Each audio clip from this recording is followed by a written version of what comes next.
आज हम देखते आ रहे हैं कि हम जब आज की तारीख में 75-76 साल के अंदर कांग्रेस और बीजेपी ने जितने भी नेता हमारे बीच में आए, वो नेता हमारे तो थे, लेकिन उनकी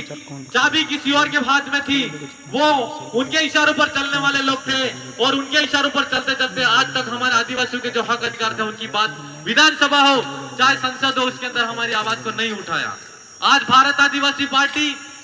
आदिवासियों के हक अधिकार की बात करती है, भारत के संविधान को बचाने की बात करती है, लोकतंत्र को बचाने की बात करती है, एससी के अधिकारों की बात करती है और ओबीसी के भाइयों के अधिकारों की बात भी करती है। और साथ ही साथ हमारे बीच में मुस्लिम समाज के माइनॉरिटी समाज के जो भाई हैं उनके हक अधिकारों को भी और उनको बचाने के की बात करती है। इसलिए भारत आदिवासी पार्टी का आप लोग सब आज हमारे पास में अंतिम समय है, दिन रात प्रयास कीजिए और निश्चित तौर पर हमको ये चुनाव लोकतंत्र को बचाने का चुनाव है और हमारे सबको आने वाली पीढ़ी को बचाने का चुनाव है। इसलिए इस चुनाव को हमको हर हाल में जीतना है। आज हम कहते हैं कि राजस्थान के अंदर 2018 के अंदर यह विचारधारा खड़ी हुई और उस विचारधारा के माध्यम से हमारे 2 विधायक जयपुर की विधानसभा के अंदर जाते हैं और दक्षिणी राजस्थान के अंदर आजादी के इतने सालों बाद भी कभी भी किसी विधानसभा के अंदर यह बात नहीं आई कि आदिवासियों की पहचान नहीं मिली, संस्कृति की बात नहीं हुई, अधिकारों की बात नहीं हुई। 2018 के अंदर जब 2 विधायक हमारे गए तो दक्षिणी राजस्थान के अंदर हमारे आदिवासियों की पहचान दिलाने का काम किया राजकुमार जी रोत और राम प्रसाद जी डिडोर ने। आज हमारे भोपाल के अंदर मध्य प्रदेश के अंदर कमलेश्वर जी डोडियार इस विचारधारा के माध्यम से वहां अब मध्य प्रदेश की विधानसभा के अंदर पहुंचे हैं तो निश्चित तौर पर उन्होंने पहली बार गए 7 दिन के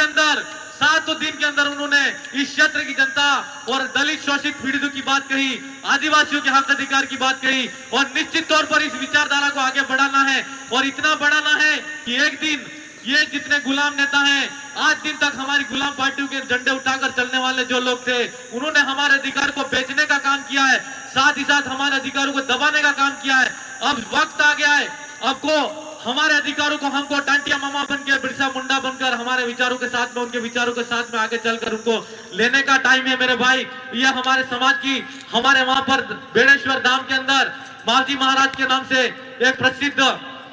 और हमारे गुरु हुआ करते थे, उन्होंने एक बात कही थी, वागड़ीम की थी कि भीली भाषा में कही थी कि सोता जुगनी सेलीवारी में काले तमारो राज आवेगा, सोता जुगनी सेलीवारी में काले तमारो राज आवेगा। એટલે કહેવાનો મતલબ એમ है कि આ અમારે સોતા जुगनी सेलीवारी એટલે અંતિમ લડાઈ है। अगर આની લડાઈમાં आपण सब हेता મળીને લડેगा तो निश्चित तौर पर पार करेगा। हमारा राजस्थान में ताड़ सांसद प्रत्याशी हमारे बीच में एक तो राजकुमार जी रोत बैठे हुए, दूसरे दादा मांगू दादा बैठे और एक उदयपुर वाले भाई श्री हमारे प्रकाश भाई बूझ, उन तीनों को हम राजस्थान से संसद के अंदर भेज रहे हैं। हम आप मध्य प्रदेश के तमाम युवा साथियों से और वडील दादाओं से कहना चाहते हैं कि इन तीनों का साथ देने के लिए आप बालू सिंह जी गवर्नमेंट को 13 तारीख के दिन 5 नंबर के बैलेट पेपर पर ऐसा वोट देना और ऐसा बटन दबाना कि फूल का जो निशान है और हाथ का जो निशान है वो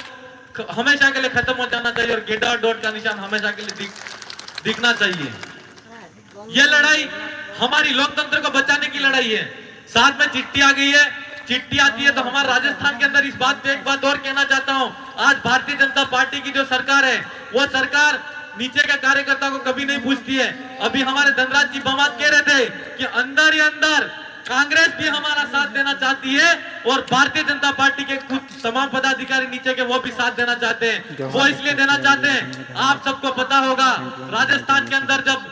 पहली बार जो व्यक्ति कुछ भी नहीं बना और विधायक बनते ही भारतीय जनता पार्टी ने पर्ची के माध्यम से मुख्यमंत्री बना दिया था। ठीक उसी तरीके से हमारा एक यहाँ पर एससी के मोहन जी यादव को भारतीय जनता पार्टी ने मुख्यमंत्री बना। ऐसा मत सोचिएगा कि वो हमारे अधिकारों को बचा पाएंगे, क्यों कि Bharatiya Janata party stamp paper और रबर की तरह हमारे आदमी को बना देते हैं, लेकिन वो हमारे अधिकारों की बात नहीं करेगी। आज भारतीय जनता पार्टी और कांग्रेस के जो भाई हैं वो लड़ रहे हैं, लेकिन निश्चित तौर पर वो हमारे हक अधिकार की बात नहीं करेंगे। जैसे कि आप देख रहे हो हमारी राष्ट्रपति द्रौपदी मुर्मू,